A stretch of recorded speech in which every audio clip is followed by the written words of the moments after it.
안녕하세요. 제롬입니다. 다시 지난번 꼬르티나 담배조 이야기에 이어서 이제 저희 알프스 서클의 그 다음 루트죠. 꼬르티나 담배조 뚜레치메 트레일을 하는 팀도 있고 세체다. 그러니까 뚜레치메 트레일은 왕복 최소한 4시간이 필요한 트레일이기 때문에 뚜레치메는 조금 이제 난이도가 있으니까 그 난이도를 감당할 수 있는 분들은 뚜레치메 트레일, 이 뚜레치메 트레일을 좀 감당하기 힘드신 분들은 세체다 트레일 정도를 하고 오스트리아 할슈타트 구간으로 넘어갑니다. 할슈타트 구간으로 넘어가는 길에 라고 브라이에스라고 하는 아주 아름다운 호수가 있어요. 이 라고 브라이에스는 돌로미티를 찾는 정말 전문적인 트레킹 코스를 걷는 사람들, 그리고 이제 좀 이렇게 오랜 동안 돌로미티 트레킹을 준비해온 사람들이 꼭 가보고 싶어하는 그런 이제 루트가 있죠. 이름하여 알타비아라고 합니다. 알타비아는 이태리 말로는 높은 길이란 뜻이죠. 알타비아 넘버 원 코스의 시작이 바로 이 라고 브라이에스 지역이고요. 라고 브라이에스 지역부터 해서 쭉 이렇게 서쪽으로 넘어가는 돌로미티 트레일의 아주 유명한 첫 번째 길 중에 하나입니다. 우리 여행이 추구하는 트레킹은 뭐 10시간 트레킹 이런 건 아니고요. 1시간에서 한 3시간 정도 이내에 누구나 의지만 가지면 참여할 수 있는 그런 트레킹을 저희 루트에 포함시키는 것이기 때문에 라고 브라이어스는 이런 부분에 있어서 굉장히 어울리는 그런 트레일이다라고 보셔도 됩니다. 아름다운 호수를 따라서 한 바퀴 쭉 돌아보는, 좀 빨리 걷는 사람들은 1시간 반, 조금 여유롭게 걸으면 2시간 조금 더 걸리는 그런 루트인데요.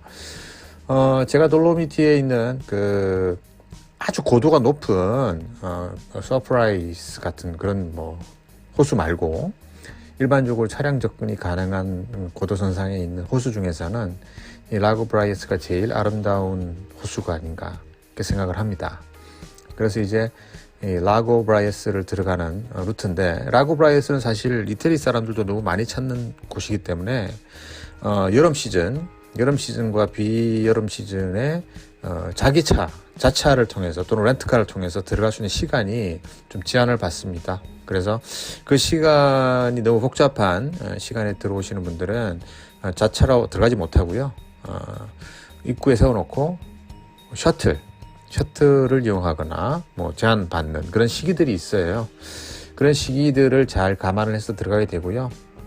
그 시기에 해당이 되더라도 오전 일찍 9시, 10시 이전이나 오후 서너 시 이후에 들어갈 때는 그 모든 제한이 풀리니까 일정을 짤 때 라고 브라이어스는 아침 일찍 들어가거나 아니면 오후 늦게 들어가거나 그렇게, 물론 아침 일찍 들어가거나 오후 늦게 들어가도 트레킹을 할 수 있는 충분한 시간은 가능하고요. 아침 일찍 오전 한 9시, 10시, 오후 한 서너 시 정도에 이 호수를 한 바퀴 돌아보는 트레킹, 굉장히 만족도가 높은 그런 트레킹입니다. 그래서 저희 알프스 서클 돌로미티 구간 여행에 다른 트레일은 좀 이렇게 난이도에 따라서 선택을 받고 그렇게 하지만 이 라고 브라이어스는 모든 분들에게 강력하게 추천하는 그런 트레일입니다. 그리고 물론 이제 갔다 오신 분들도 다들 아주 만족하는 그런 트레킹이죠. 평지를 걷는 아주 난이도가 쉬운 트레킹은 우리 여행의 모토와도 아주 어울립니다. 자연은 이렇게 조금 걸어주는 노력을 해주는 사람에게 더욱더 많은 선물을 줍니다. 그래서 자연에서 그랜드 서클에서도 저희는 항상 차량으로 이동해서 1시간, 2시간 걷는 트레킹을 항상 매일 포함시키고 그런 트레킹에 참여하기를 권유를 드리는데요. 알프스 서클도 마찬가지로 각 지역의 다양한 트레킹, 돌로미티, 그다음에 스위스 알프스, 그리고 스위스 알프스에서도 뭐 그린델발트 또는 체르마트, 그리고 이제 그 알프스 서클에는 프랑스 샤모니 몽블랑이 포함이 되니까 샤모니 몽블랑에서도 트레킹을 하는 그런 시간들을 포함을 합니다. 그리고 이제 유럽 우리 서클 그란데 일정에서는 특별하게도, 미국은 사실은 그런 게 없죠. 산을 뭐 케이블카를 타고 올라가거나 산악 열차를 타고 올라가기에는 사실은 뭐 그런 시설이 별로 없는 게 그란드 서클인데, 유럽에서는 알프스도 그렇고 돌로미티도 그렇고 이 산악 지역을 올라가는 이른바 과학기술의 지원, 과학기술의 혜택을 받아서 쉽게 올라갈 수 있는 그런 방법들이 많이 있어요. 그래서 케이블카 또는 산악열차, 곤돌라 이런 거를 타고 올라갔다가 내려올 때는 개인의 그 체력적인 컨디션에 맞춰서 이렇게 편하게 트레킹을 할 수 있는 그런 시스템으로 저희가 그 알프스 서클을 운영을 합니다. 그래서 돌로미티 지역에서는 주로 이제 곤돌라나 케이블카를 타고 올라갔다가 내려올 때는 구간별로 일부 걷는 또는 조금 더 여유롭게 걷는 그런 트레킹을 선택을 하고요. 스위스에서는 뭐 지역별로 그 케이블카 또는 산악열차죠. 산악열차로 뭐 여러 번 갈아타고 올라가는 높은 구간들이 많으니까 올라가서 내려올 때 구간별로 조금 쪼개서 걸어보는 그런 트레일들이 가능합니다. 물론 프랑스도 마찬가지고요. 자, 라고 브라이어스 호수의 모습인데 말 그대로 전형적인 그 빙하 호수죠.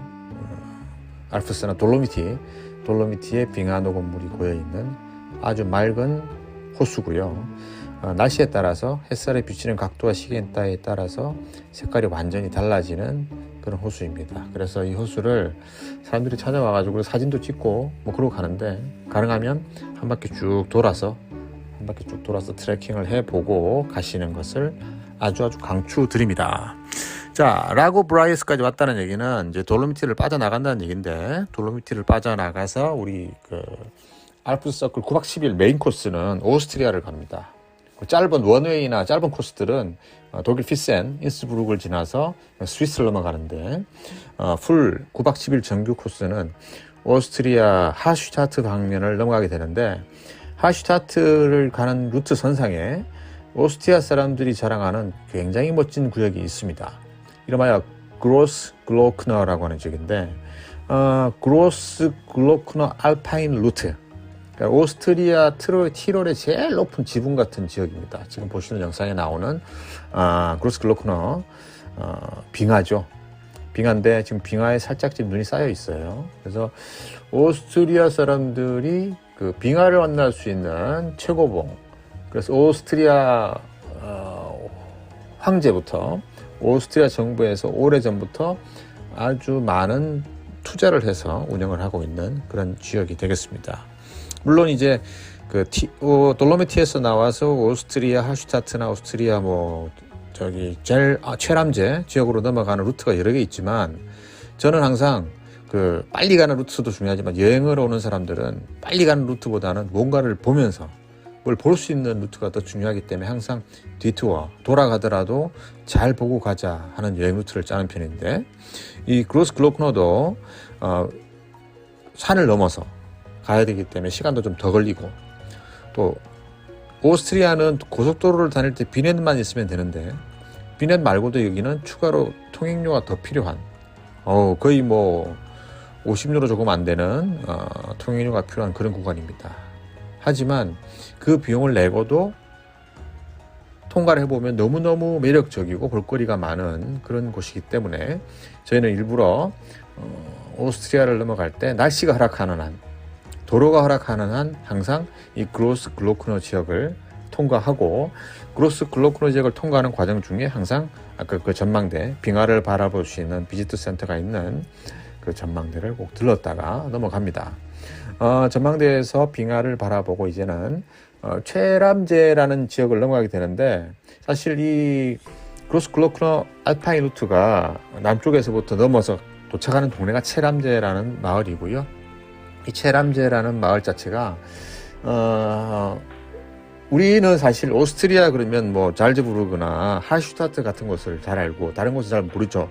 뭐 비엔나 정도는 알지만 실제로 유럽에서 오스트리아를 찾는 사람들은 체람제라는 마을을 굉장히 좋아하는 그런 곳입니다. 실제로 중동의 부자들도 굉장히 많이 찾아오는 그런 곳이기도 하고, 저희 입장에서는 그로스글로크너를 넘어가서 산을 딱 내려가면 만나는 제일 아름다운 호숫가 도시이고 또 거점으로도 좋고, 그다음에 그 저녁 시간에 산책하고 뭐 식사하고 하기에도 참 좋은 도시라 항상 저희 루트 오스트리아 쪽 숙소, 체람제 가기 전 숙소는 할슈타트 가기 전 숙소는 항상 체람제라는 곳을 선택을 합니다. 그래서 그 체람제를 넘어가는 지금 그 알파인 루트의 풍경인데요.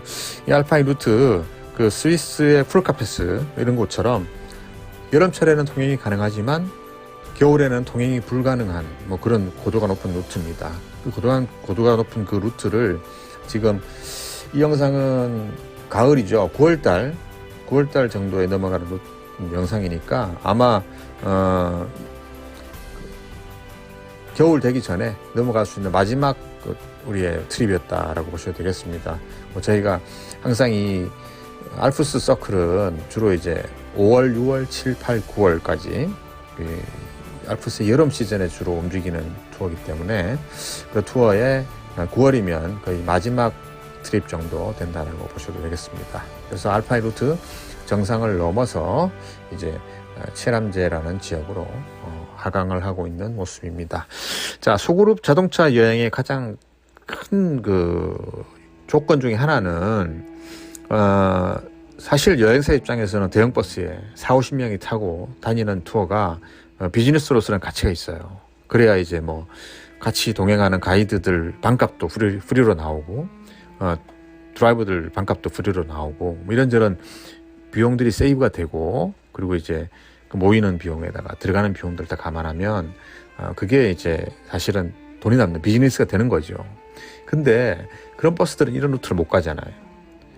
뭐 이렇게 높은 고도, 꼬불꼬불한 길, 파킹이 어려운 이런 데는 버스로 못 들어가기 때문에 이런 제대로 된 루트들을 만나기 위해서는 항상 소그룹 차량으로 움직여야 합니다.